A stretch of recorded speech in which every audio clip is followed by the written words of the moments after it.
Alors bonjour à tous, bonjour à toutes et à tous, bienvenue sur dailyfx.fr, bienvenue au morning meeting de 11 heures. Nous sommes le mardi 28 juillet 2015, 1000 excuses pour ce léger retard, le temps d'ajuster les tout derniers graphiques et de revenir sur cette amorce de rebond sur les marchés actions de la zone euro. Alors est-ce que les marchés actions vont retrouver l'appétit pour le risque à Wall Street au sein de la zone euro? Bon, je ne parlerai pas des marchés actions chinois. Mais ce qui est certain, c'est que d'un point de vue technique, nous avons depuis hier la mise en place progressive, alors il y a beaucoup d'étapes, de signaux permettant de commencer à envisager un creux. Reste que je ne dirai rien avant la clôture de ce soir, parce que oui, cette séance compte. La clôture journalière, si elle est positive, porte en elle, ouvre des perspectives de davantage de séances positives. C'est donc une séance, je pense, décisive du point de vue du timing. C'est-à-dire qu'en gros, c'est ce soir que nous allons savoir si le marché peut rebondir plusieurs séances d'affilée ou au contraire s'enfoncer davantage dans le retracement de la phase de hausse forte. Rappelez-vous les 9 séances consécutives de hausse qui avaient eu lieu lorsque le marché est passé dans la phase post-Grexit, à savoir lorsque le marché a écarté la sortie imminente de la Grèce de la zone euro. Donc je vais tenter de répondre à ça. Je ne manquerai pas de revenir aussi sur la monnaie britannique avec un chiffre conforme au consensus. Le niveau de la croissance économique au Royaume-Uni au second trimestre est solide. Le GBP CAD tient un niveau de support. Le dollar canadien est sous pression. Les devises des matières premières subissent la baisse générale du prix des matières premières. Quant au marché d'échange, le positionnement des monnaies vis-à-vis du risque est bien établi. Deux devises de financement baissent depuis la session asiatique, le yen et l'euro. L'euro GBP aussi, enfin bref, il y a beaucoup de choses à dire. Le Bund qui était sous résistance aussi. Je reviens sur tous ces éléments-là, sur les chiffres de ce matin, et bien sûr j'introduis avec vous ce qu'il y a à suivre cet après-midi. Alors, le temps que vous preniez connaissance de l'avertissement sur les risques liés au trading, laissez-moi vous rappeler qu'aujourd'hui débute la réunion de la Réserve fédérale. Alors, c'est la dernière avant le mois de septembre. Donc, à ne pas confondre avec ce qui est attendu demain soir. Demain soir, ce sera le compte-rendu, le communiqué de presse. Mais la réunion débute aujourd'hui. Alors, bien sûr, rien ne filtrera aujourd'hui. Par contre, le communiqué de presse sera publié demain à 20 heures. C'est pour cette raison d'ailleurs que nous serons ensemble demain à partir de 19h45 pour envisager ce communiqué de presse de la Fed. Typiquement, le marché se projette sur les réunions du mois de septembre, octobre ou décembre pour voir la Réserve fédérale relever ses taux, ce qui pourrait soutenir sur le marché d'échange le dollar américain tout au long du mois de juillet. Alors, on va parler de la livre sterling, notamment quelques graphiques intraday. Avant tout, je vous invite à accéder à la section chat en temps réel, commentaires en temps réel, à laquelle vous pouvez accéder juste à droite de la partie où vous accédez à mon écran. Je pense que le son et l'image fonctionnent normalement. Oui, c'est parfait. Donc aujourd'hui, l'agenda du jour. Ce matin, le PIB britannique au second trimestre. C'est bon, bon chiffre, en tout cas conforme aux attentes du marché. La confiance des consommateurs aux États-Unis à 16 heures, mais avant cela, l'indice PMI des services au mois de juillet, l'indice d'activité manufacturière de la Réserve fédérale de Richmond, tout ça c'est à 16 heures. Et d'ailleurs, on sera ensemble à 16 heures. Je vais tout de suite parler des marchés actions de la zone euro. A-t-on, en l'état, sur la base des données connues, et pour l'instant les données connues sont celles des cours de clôture, et les cours de clôture sont intraday. Alors c'est pourquoi là je vous montre un graphique journalier du DAX avec un beau canal haussier sur le RSI D1 du DAX, mais puis-je maintenant tenir compte du RSI journalier du DAX? La réponse est non, parce que si vous avez bien suivi le webinaire la semaine dernière sur l'indicateur technique RSI, vous devez savoir que cet indicateur se calcule sur la base des cours de clôture. En l'état, le RSI journalier du DAX n'est pas utilisable maintenant. Mais, et c'est pourquoi je me projette sur la clôture de ce soir, si ce soir la clôture est favorable, disons que si on clôture au-dessus de 11 200, 11 150, 11 200, là on a quoi? On aura le RSI journalier du DAX qui fera un point bas dans son canal de hausse, on aura le DAX qui aura retracé 61,8% de la phase de hausse hyper impulsive entre le 8 juillet et le 20 juillet. Alors, c'est quoi 61,8% de retracement? Vous souhaitez le savoir ce soir, webinaire sur Fibonacci. Voilà. Fibonacci, d'où ça vient? D'ailleurs, le mathématicien Fibonacci, c'est pas lui qui a inventé les ratios. C'est simplement une application de quelque chose qui par contre il a mis en évidence. Et ça, je vous expliquerai ça ce soir. Dans tous les cas, il s'agit d'une proportion de marché qui est surveillée. Alors aujourd'hui, ce graphique journalier donc D1 du DAX, je ne peux pas l'utiliser parce que la clôture elle n'est pas là. Mais si le DAX clôturait maintenant, et imaginons ça y est, c'est la fin de séance. On est ce soir, c'est fin de session européenne. Et là je prends le graphique journalier du DAX, eh bien potentiellement je pourrais dire oui, ce marché a fait un creux. Alors j'aurais pas encore l'ultime confirmation, mais j'aurais quand même pas mal de choses. 1, 2, 3, 4, 5 séances consécutives de baisse. Le RSI D1 qui revient dans le bas de son canal ascendant, un ratio de retracement. Lorsqu'on étudie les monnaies qui se positionnent par rapport au risque sur le marché, les deux grandes devises de financement, le yen et l'euro. Le yen qui est vendu depuis la session asiatique, l'euro qui est vendu depuis la session asiatique. Bon, il y a des choses qui se mettent en place. En tout cas, voilà, c'est le graphique en données journalières du DAX que je voulais vous montrer, mais je ne peux pas l'utiliser maintenant. Je ne peux pas, je n'ai pas le droit, parce qu'il n'y a pas de clôture. Alors on est dans une situation qui est très similaire sur l'Eurostoxx 50, alors qui est le contrat le plus négocié sur les marchés actions de la zone euro, et qui, aux yeux des capitaux internationaux, représente la zone euro. Il y a aussi sur l'Eurostoxx 50 une conjonction de support. On retrouve, comme sur le DAX, une proportion de marché. Alors c'est pas 61,8, c'est 50%. D'ailleurs, pourquoi est-ce que le DAX a retracé 61,8 et l'Eurostoxx 50, 50%? Parce que ces deux indices ne sont pas composés des mêmes actions. Le DAX contient des grosses valeurs industrielles qui sont soit exposées à la Chine, soit des valeurs standards, des valeurs dollars standards. L'Eurostoxx 50 fait-il un point bas sur 3500 points? Mais si on était à la clôture, je vous dirais oui. Sauf que là, ce que vaut l'Eurostoxx 50 là, sur mon graphique journalier, ça n'a pas de sens. Je ne peux pas utiliser maintenant le graphique journalier. Donc, si vous me posez la question dans la section commentaires, est-ce que le DAX et l'Eurostoxx 50 ont fait le point bas? Je ne peux pas vous répondre. Même si on a quand même des choses qui commencent à être sympathiques. Donc moi c'est ce que je peux vous dire en l'état sur ces marchés. Pourquoi est-ce que je prends beaucoup de pincettes? C'est parce que c'est dans l'intérêt de tous de prendre du recul et d'attendre ce soir pour être fixé. Alors que me disent maintenant les autres graphiques en données journalières? Vous avez bien compris que la réunion de la Réserve fédérale commence aujourd'hui. La dernière fois que la Réserve fédérale a produit un communiqué de presse, on était là. Point bas du dollar. Support. Moi, mon raisonnement, c'est le suivant. Je me dis que demain, la réunion de la Réserve fédérale, on n'en attend rien. La probabilité que la Fed relève ses taux demain, c'est un gros 0%. C'est 0. Demain, il n'y a pas de nouvelles projections économiques, il n'y a pas de conférence de presse, simplement un communiqué de presse qui a une forte probabilité d'être au mot près CTRL-C, CTRL-V du précédent communiqué, celui du 18 juin. En l'état, le marché cette semaine, c'est pas sur la Fed qui se projette, c'est sur le PIB des États-Unis qui lui est attendu jeudi. L'analyse technique montre un support sur l'US Dollar Index. Vous avez sous les yeux le Dow Jones FXCM Dollar Index sur support 11 985. Tant que ça tient, je défends la reprise de la tendance haussière. Par contre, si on casse le support, eh bien non. Le taux de change euro-dollar teste une résistance. Pour l'instant, pas de rejet.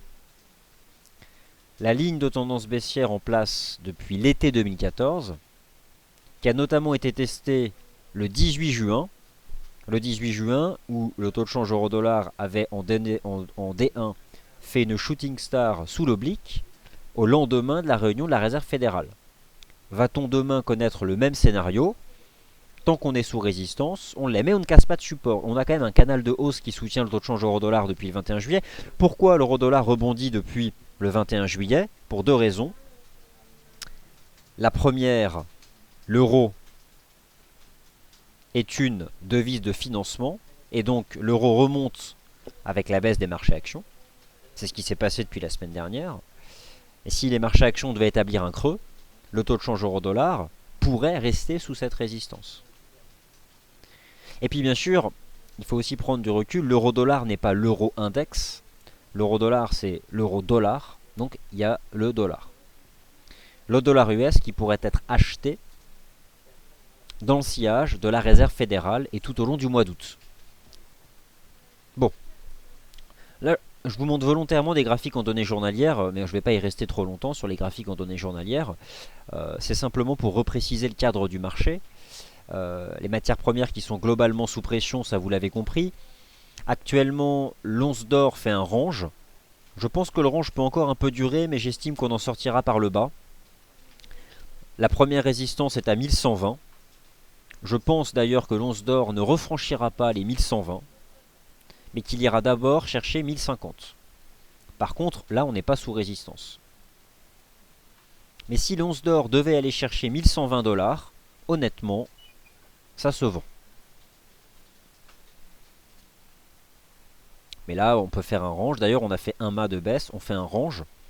La partie haute est à 1110. Pardon, pas 1120, 1110. Je pense que si on va chercher 1110, ce serait pas mal pour vendre.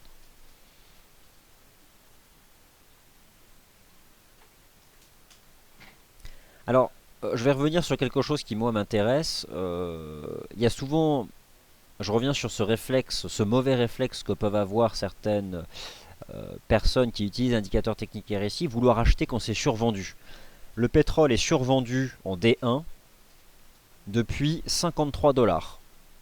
Eh bien, on est à 47. Donc c'est simplement pour vous rappeler que la survente n'est pas une condition d'achat.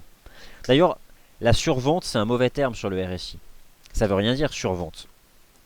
Le fait que le RSI se situe là, cela signifie que les variations baissières, à peu de choses près, occupent 80% de l'espace des variations. Un peu moins là. Donc ça veut dire simplement que c'est baissier. Moi, le pétrole, même si le rythme de marché est incertain, qu'on peut parfois rebondir en direction des résistances, je vise 44 $. Et c'est ce que je vise depuis la cassure des 54 $.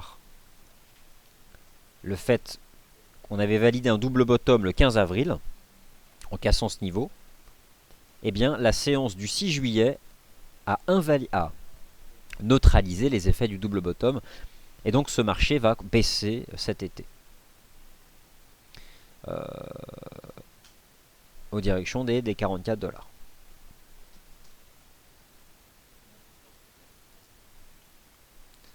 Alors, le GBP, je vais vous en parler du GBP. Laissez-moi d'abord vous montrer un autre graphique en données journalières.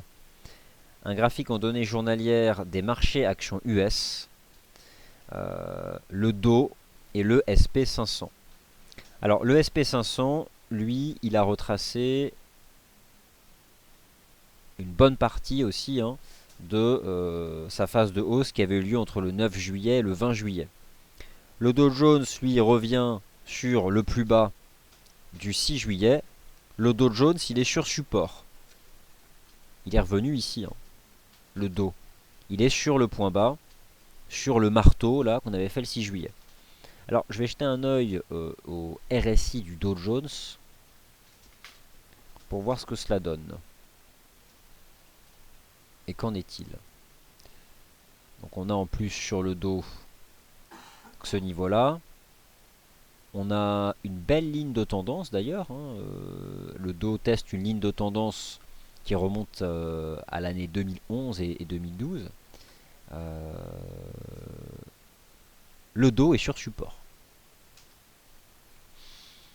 Il est sur un seuil critique, certes, avant la réserve fédérale, avant le PIB US. Le Dow, lui, il a annulé 100% de sa hausse de la mi-juillet, mais au moment où je vous parle, il est sur support. Le Nikkei a rebondi la nuit dernière sur un support. Le Dow est sur support, le Nikkei l'était. le CAC, le DAX et l'Eurostoxx 50 testent eux aussi des supports, mais pour l'instant ce n'est pas suffisant pour défendre la fin de la consolidation qui a démarré sur ce marché le 21 juillet dernier, au moment d'ailleurs où le taux de change euro-dollar a rebondi sur le niveau des 1,0820 $. Alors hier, je vous ai montré à travers l'indicateur technique, la table des corrélations, que depuis 13 séances, enfin, pourquoi 13 séances? J'ai pris tout simplement le point bas du 8 juillet. Le coefficient de corrélation entre l'USD-Yen, le DAX et le SP500, il est de 0,92 pour le premier et 0,96 pour le second. Donc si on part de cette observation, le fait d'envisager un Dow Jones sur support, un DAX éventuellement sur support, ferait du SP500, de l'USD-Yen, une devise aussi potentiellement à l'aube d'un rebond. Alors, qu'en est-il en données journalières? Première chose, l'USD-Yen était sur support hier. On a fait en intraday un double bottom. Le RSI journalier de l'USD-Yen est en train de rebondir sur le niveau des 50. Je vous rappelle que le RSI s'utilise avant tout dans le sens de la tendance. On a une tendance haussière de l'USD-Yen depuis le 9 juillet. On l'a retracé de 38%.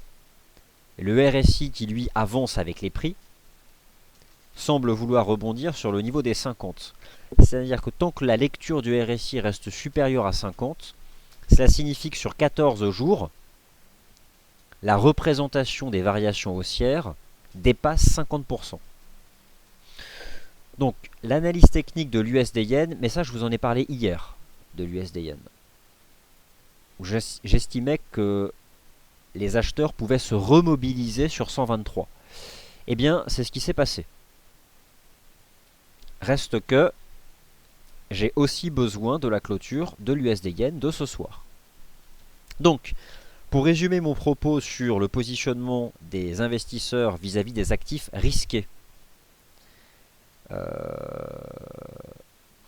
j'ai des signaux techniques qui tendent à défendre l'amorce d'un creux, mais je vais attendre les clôtures de ce soir avant de passer à l'étape suivante qui sera de dire que l'analyse technique, cette fois-ci, ne défend plus l'amorce d'un creux, mais défend le creux. Ça, ce sera la prochaine étape.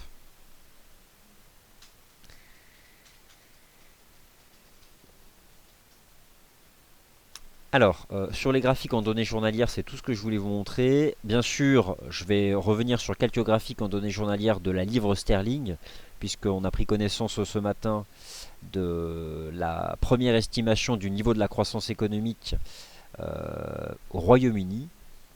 L'euro GBP est sous résistance.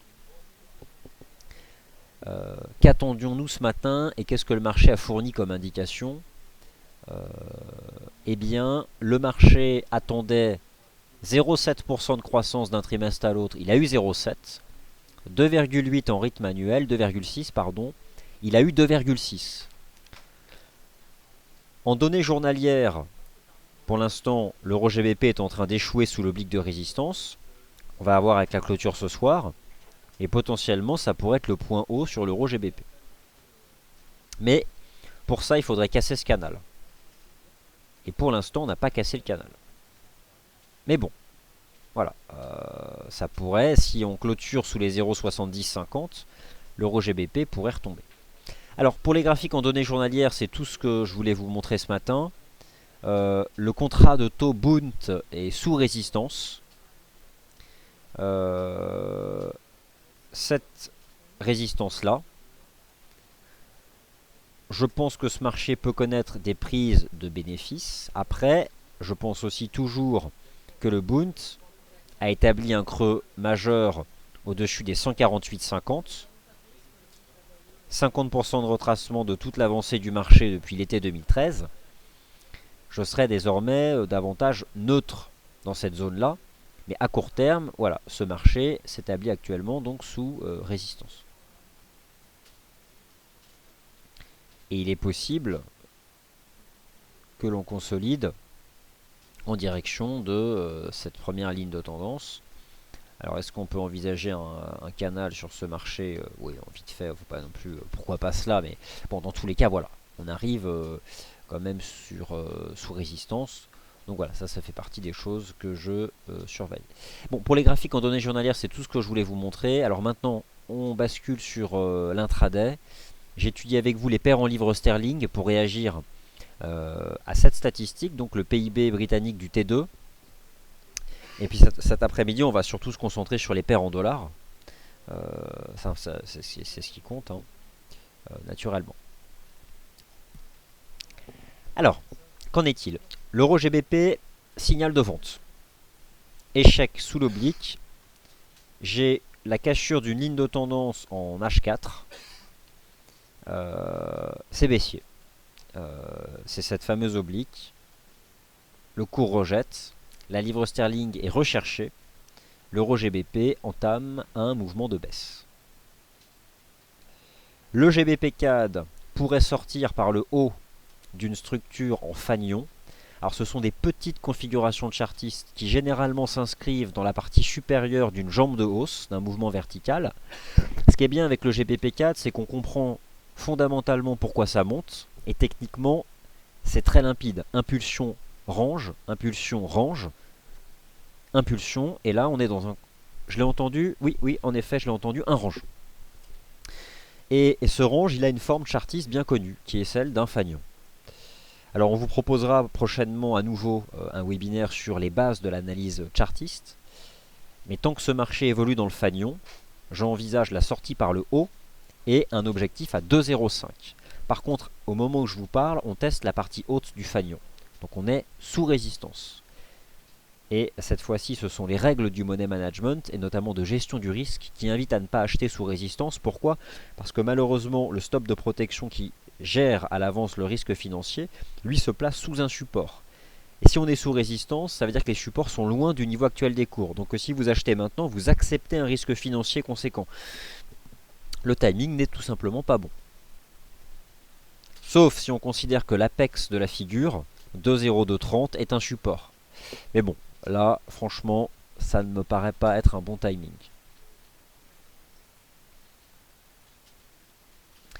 Qu'en est-il du GBP NZD? Alors, le GBP NZD, pourquoi pas? Moi, je dis pourquoi pas. Je dis pourquoi pas parce que la Banque de réserve de Nouvelle-Zélande vient d'enchaîner 2 baisses consécutives de ses taux d'intérêt. Qu'est-ce qu'elle fait, la Banque de réserve de Nouvelle-Zélande? Déjà, elle annule son erreur de l'année 2014. Au premier semestre 2014, elle a monté 4 fois de suite ses taux. C'était la seule banque centrale à faire ça dans le milieu occidental. La seule. Elle s'est trompée. Elle a mal envisagé l'évolution du niveau de la croissance économique en Chine, premier partenaire commercial de la Nouvelle-Zélande. La RBNZ ne fait que réajuster son cycle monétaire sur celui de ses 2 principaux partenaires commerciaux, l'Australie et la Nouvelle-Zélande. Le dollar néo-zélandais se vend, mais se vend face aux devises fortes. En clair, oui, le GBP-NZD peut être intéressant. Au moment où je vous parle d'ailleurs, le GBP-NZD teste cette ligne de tendance haussière. On est sur un support 2,3295, mais on ne casse pas encore de résistance. Donc, j'ai cette compression là. Pourquoi pas un triangle rectangle? Mais c'est pas fait. J'attendrai clairement le dépassement des 2,3630. Vous allez me dire, ok, mais c'est au-dessus du niveau actuel des cours. Oui, mais bon, au-dessus de ce niveau, ce sera boule. Au niveau actuel des cours, on est sur support, mais je n'ai même pas l'amorce d'un rebond. Ce qui pourrait changer, mais en tout cas, voilà. Elle m'intéresse, cette paire de devises. Le GBP AUD, lui, il est sur un petit support, mais bon, on est vraiment dans la partie haute d'un canal. Le timing est jamais bon avec cette paire de devises parce qu'elle est hyper forte. Ça, c'est un fait. Et enfin, le GBP Yen. Alors, le GBP Yen, c'est parfait. Le yen japonais est une devise de financement. Elle baisse avec le retour de l'appétit pour le risque. L'USD Yen a validé hier un point bas. Le GBP Yen, regardez en intraday, épaule, tête-épaule inversée. Donc le GBP Yen a fait un creux, c'est boule. Premier support sur le GBP Yen à 192,50. Objectif de cours chartiste à 193,50. La construction technique du GBP Yen me plaît énormément. Je trouve que c'est vraiment bien fait. Potentiellement, on a une structure en biseau élargi. Enfin, en tout cas, là aussi, pourquoi la livre sterling monte? Parce que les fondamentaux sont bons au second trimestre. Pourquoi le yen baisse? Parce que le yen est une monnaie qui est vendue lorsque le marché est en mode risk on. Les devises dites de financement ou de carry trade, si vous voulez, elles sont cherchées lorsque le positionnement vis-à-vis du risque est mauvais, lorsque les marchés actions sont vendus. Ça a été le cas la semaine dernière. Ça se stabilise en début de semaine et ça peut changer, et ça commence à changer. Moi, c'est ça qui est étonnant. Hier, je me posais la question d'où viendraient les premiers signaux de stabilisation sur les indices boursiers. J'ai l'impression qu'ils sont venus du yen japonais. Bon, voilà, c'est une façon de voir les choses. En tout cas, le GBP yen m'intéresse. Premier support 192,50. Première cible 193,50. L'USD yen peut monter davantage, mais il n'y a plus de timing, c'est trop tard, c'est comme ça. C'était hier, et je dois l'admettre, le signal d'achat a été donné à 2 heures du matin. Mais il ne faut pas être étonné, le yen c'est la monnaie du Japon. Le Japon, la cotation de la bourse de Tokyo, c'est durant ce qu'on appelle la session asiatique, c'est-à-dire celle qui s'étend de 23 heures heure de Paris, et qui clôture aux alentours de 8 heures heure de Paris.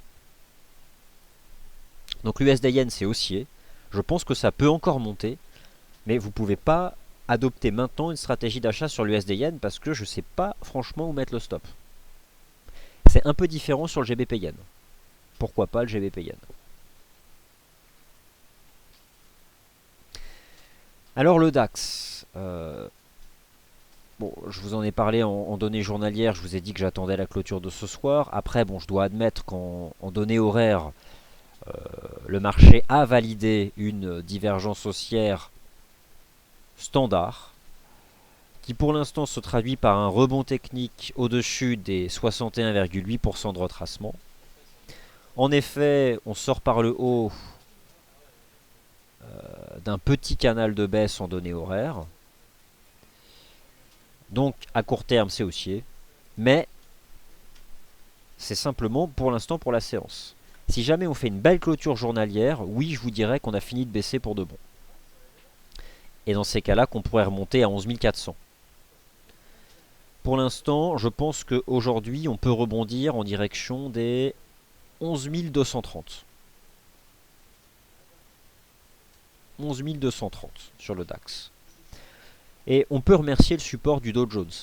Hein, le Dow Jones, il est vraiment sur un support, quoi. Donc, je vais vous remontrer le support du Dow. J'en reparlerai largement la nuit, n'importe quoi. Autant pour moi. Tout à l'heure dans le Wall Street Insider. Voilà, hein, le Dow Jones.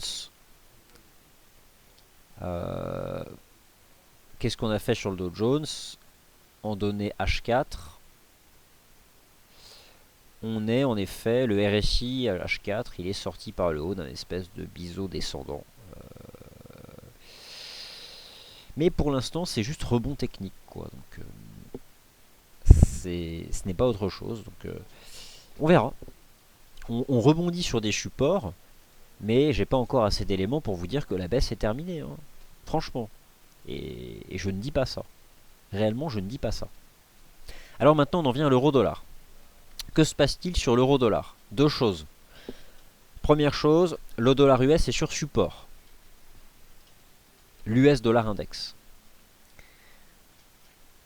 Seconde chose, moins que le yen japonais, mais tout de même, étant donné que dans le cycle monétaire, la BCE et la BOJ sont très similaires désormais, ce qui n'était pas le cas avant est en train de le devenir, l'euro est en train de prendre le même statut que le JPY, à savoir une devise de financement ou de carry trade.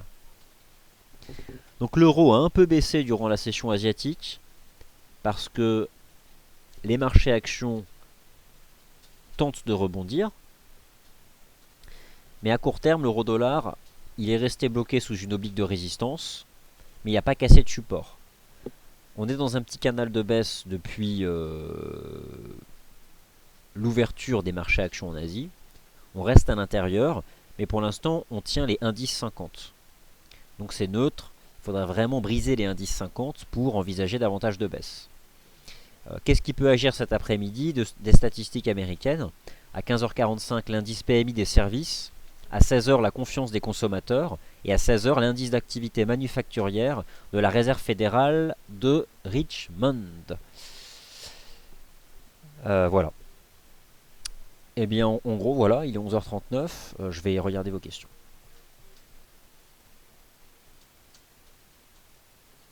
Alors, ok. Filex, ok. Donc, je poste. Alors, beaucoup de questions sur les heures de cotation des contrats FXCM. Un seul numéro, le service commercial FXCM. Alors, le GBP-NZD, on teste un niveau de support, mais j'attends. On est sur un support, par contre, c'est clair. Je suis d'accord, Renato. Alors, une question sur le CAD Yen. Ok, le CAD Yen. Je dois l'avoir quelque part, celui-là, le CAD Yen, parce que j'en suis un certain nombre. Le CAD Yen. Oui, bon, bah là, c'est hyper bullish. Hein. Regardez le support horizontal. Ah, celle-là, je l'ai manqué. On peut pas tout suivre. Hein. Elle est parfaite. Support horizontal. Le yen est vendu en tant que devise de financement. Avalement haussier. C'est superbe. Potentiellement, on sort par le haut de ce canal. Le pétrole revient sur des niveaux de support, permettant peut-être de se stabiliser.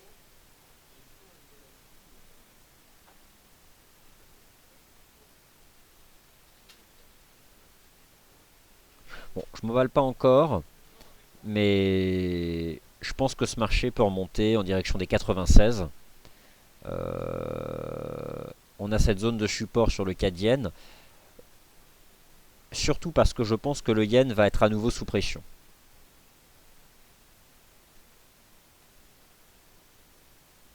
Beau support en tout cas. Très très beau support.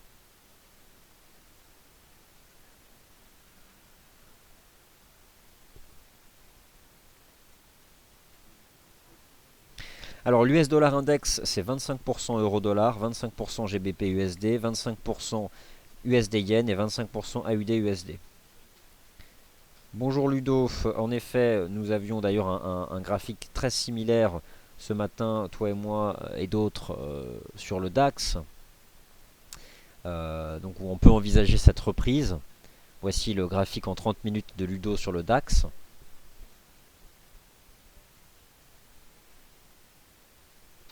Alors voici un autre graphique de Ludo sur le DAX en journalier. Il faudrait que la Kijun invalide sa cassure hier pour rehausser la hausse. Donc concrètement, je ne sais pas à combien se situe la Kijun en journalier. Mais j'imagine que de toute façon, il faudrait redépasser les plus hauts de la session d'hier.